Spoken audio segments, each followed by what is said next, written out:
इस मरतबा मैं आपको खबर ये देता हूं कि एस्टेब्लिशमेंट ने PMLN को और पीपल्स पार्टी को ये कहा है कि अब हमने आपके नंबर पूरे कर दिए हैं। और पिछली आईनी तरमीम में बहुत कालक हमारे मुंह पे मली गई थी एस्टेब्लिशमेंट के, हमारे साथ बहुत बुरा हुआ है, पूरी दुनिया में बदनामी हुई है और हमने वो काम किए हैं। 26वीं आईनी तरमीम के लिए देखें ना, बंदे अगवा कर लिए, अरकान असम्बली अगवा कर लिए, उनकी बहन बेटियां बहुएं अगवा कर ली, टॉर्चर किया, बच्चों को अगवा कर लिया, पार्लियामेंट के अंदर घुस गए, पार्लियामेंट लॉजेस के अंदर घुस गए।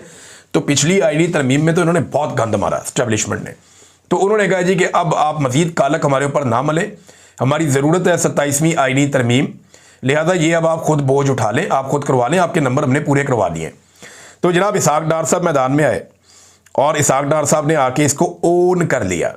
उन्होंने कहा जी मैं ओन करता हूँ कि ये जो आईनी तरमीम है ये हम कर रहे हैं और जनाब हमारी तरफ से आ रही है, हम इसकी जिम्मेदारी कबूल करते हैं। हालांकि यही इसहाक डार, ये मेरे पास स्टेटमेंट मौजूद है इसहाक डार का, ये अगस्त के एंड का स्टेटमेंट है, यानी 2 माह पहले की बात है कि यही इसहाक डार स्टेटमेंट दे रहा था कि अभी तो 26वीं आईनी तरमीम हम हज़म कर रहे हैं, 27वीं की ज़रूरत नहीं है। लेकिन 2 माह में ऐसा क्या इनकलाब आ गया कि अब 27वीं आईनी तरमीम को ये कह रहे हैं जी हम तो इसके ऊपर काम कर रहे थे। जब इनसे पहले पूछा तो उन्होंने कहा जी हम तो कर नहीं रहे कुछ भी, हम तो 26वीं हज़म कर रहे हैं। तो फिर अचानक एस्टेब्लिशमेंट ने लाके इनके सामने रख दी, जनाब अब ये भी करनी है। तो ये अब उसको ओन कर रहे हैं बेचारे, मरता क्या ना करता, जो वो इनको दे देते हैं ये कहते हैं जनाब जैसे आपका हुक्म हम ये भी कर लेंगे आपके लिए, बस आप इमरान खान से हमें बचाएं, हम इमरान खान से आपको बचाते हैं। तो ये इस चक्कर के अंदर मिलजुल कर जो वो एस्टेब्लिशमेंट कहती है ना ये वो कर देते हैं।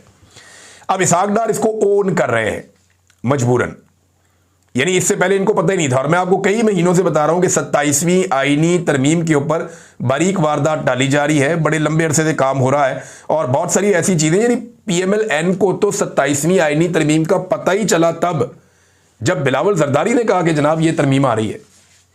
इससे पहले जो आम PMLN का MNA सेनेटर, उसको तो पता ही नहीं था कि कोई तरमीम भी आ रही है।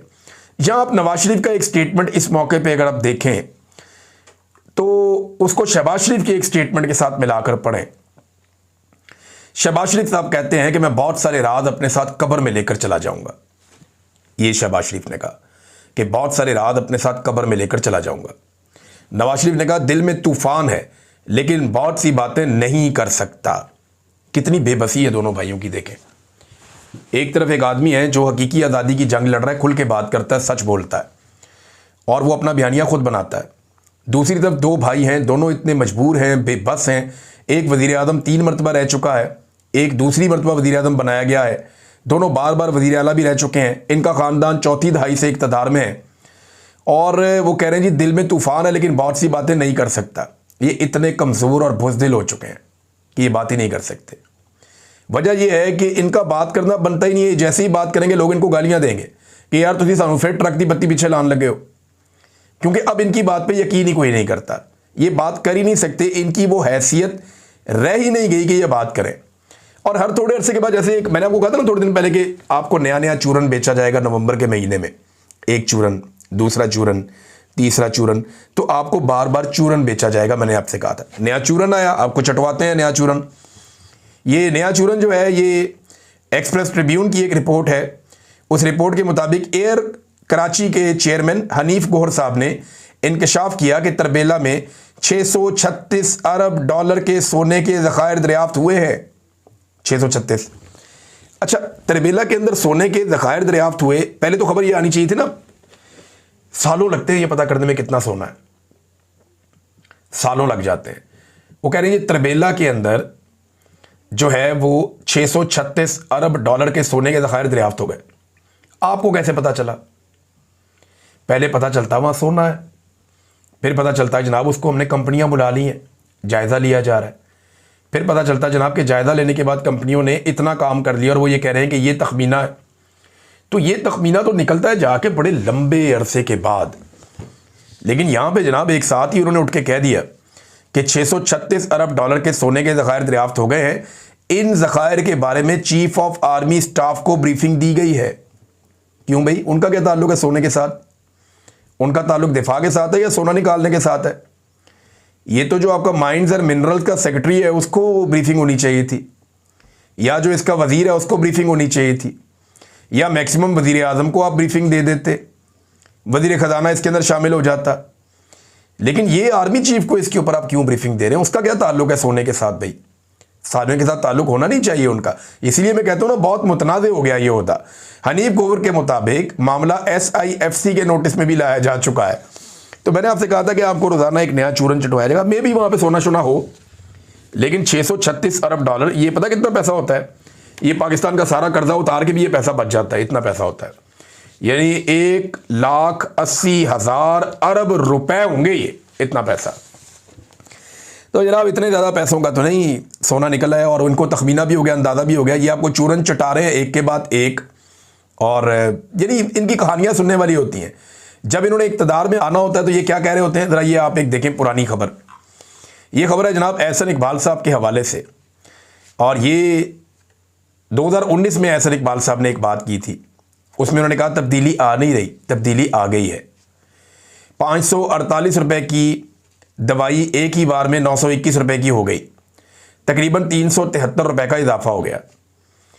तो अब तो बीमार होना भी दुश्वार हो गया, ये एहसन इकबाल ने कहा। अब वही वाली दवाई आज उठा के एक और बंदे ने लगा दी। एहसन इकबाल साहब, अब यही मेडिसिन 1780 रुपए की हो गई है। यानी 548 वाली मेडिसिन अब 1780 रुपए की हो गई है। गरीब के जीने और बीमार होने के बारे में अब आपके क्या ख्यालात हैं? ये उन्होंने बाकायदा तस्वीरें लगाकर उसी दवाई की एहसन इकबाल साहब के दिखा दी कि जनाब अब बताएं आप, अब नहीं बोलते आप। मामला यह है कि इमरान खान साहब की हुकूमत आने से पहले जो निगरान हुकूमत थी उसके अंदर अद्वियात की कीमतें बढ़ाई गई थी, और वही इनके खाते में बाद में डाल दी गई थी। वैसे इमरान खान के दौर में भी अद्वियात की कीमतें बढ़ी हैं, क्योंकि कोविड के दौरान और उसके बाद पाकिस्तान को संभालना वाकई मुश्किल था। लेकिन इस तरह नहीं हुआ जिस तरह इन्होंने तबैयां फेर दी हैं। ये तो कई कई गुना बिजली की, गैस की, आटे की, पेट्रोल की, घी की, अद्वियात की, इन्होंने तो हर चीज़ की कीमतों को पर लगा दिए। इतना तो कभी भी नहीं होता था, तबाही फेर दी इन्होंने। नादरीन, एक खबर है, बड़े अच्छे सहाफ़ी हैं अहमद नूरानी साहब, उनके भाई के हवाले से। उनके भाई को बाजियाब हुए 5 माह हो गए हैं। उनके भाइयों को अगवा कर लिया गया था जब उन्होंने एक खबर दी थी। उस खबर के नतीजे में पहली बार उनका भाई मंजर-ए-आम पे आया और इस्लामाबाद हाई कोर्ट में गया कि जनाब मेरा पासपोर्ट कंट्रोल लिस्ट से नाम निकालें, मैंने ट्रैवल करना है। अपनी वालदा के हमरा वो आया था और मीडिया के साथ बैठ के उसने बड़ी जज्बाती गुफ्तगू की। उसने कहा मेरे भाई की सहाफ़त से मेरा कोई ताल्लुक नहीं है, मुझे बाहर जाने की इजाज़त दें, मैं अपनी ज़िंदगी गुजारना चाहता हूँ। मेरा फ्रीलांस काम 7 माह में ख़त्म हो चुका है, मेरी ज़िंदगी अजीरन बना दी गई है। मैं मोहम्मद अली हूँ, मैं इलेक्ट्रिकल इंजीनियर हूँ, मेरे साथ 6-7 माह पहले जो कुछ हुआ वो आप जानते हैं। मैं सहाफ़ी अहमद नूरानी का छोटा भाई हूँ। मेरा अहमद नूरानी के काम के साथ सहाफ़त या किसी किस्म की सियासत से कोई ताल्लुक़ नहीं है। मैं इंजीनियर के तौर पर काम करता रहा हूँ, फ्रीलांसर के तौर पर 2-3 साल से काम कर रहा हूँ। मेरे लापता होने की वजह से मेरा सारा काम बहुत ज़्यादा मुतासिर हुआ, बंद हो गया। मेरी मोबाइल डिवाइस जिसमें प्रोफेशनल डाटा था वो भी वापस नहीं किया गया। मेरे अकाउंट बंद करवाए गए, फिर अदालत के हुक्म पर खोले गए तो कुछ वक्त के बाद दोबारा बैंक अकाउंट बंद कर दिए गए। सऊदी अरब का वर्क वीज़ा लिया, तकरीबन 9 लाख रुपए खर्चा आया।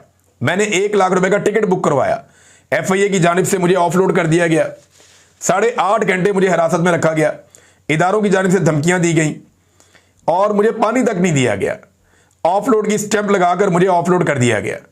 अब मैं हाई कोर्ट में आया हूं जनाब। वो कहते हैं जी मुश्किलात का सामना किया, मैं इस पर बात ही नहीं करना चाहता। मेरे साथ जो हुआ इसकी वजह से ज़हनी और फिजिकली मैंने बहुत मुश्किलात का सामना किया है। मेरे साथ ये जुल्म क्यों किया जा रहा है मुझे ये बताया जाए, मेरा नाम इस लिस्ट से हटाया जाए। मैं अपनी ज़िंदगी गुजारना चाहता हूँ, मेरी फैमिली के भी बैंक अकाउंट बंद है। अगर मैं यहाँ नहीं कर सकता तो बाहर जाने की तो मुझे इजाज़त दी जाए। वो बेचारा बड़े दुखी दिल के साथ, बड़ी तकलीफ़ के साथ बात कर रहा था। इस रियासत को शर्म भी नहीं आती और तरस भी नहीं आता। बहुत ही जालिम लोग हैं, लोगों के साथ ये किस किस्म की हरकतें कर रहे हैं। नाज़रीन, ताहिर अशरफी साहब ने एक स्टेटमेंट दिया, उसका एक जवाब आया है और जवाब जो है ना वो देने वाली शख्सियत बड़ी ज़बरदस्त है। सैयद मुस्तफ़ीन काज़मी साहब, ये वो वकील साहब हैं जिनके ऊपर काजी फ़ायद ईसा साहब के ऊपर तनकीद करने के बाद बहुत खौफनाक टॉर्चर हुआ था और ये बड़ी प्रॉब्लम में चले गए थे।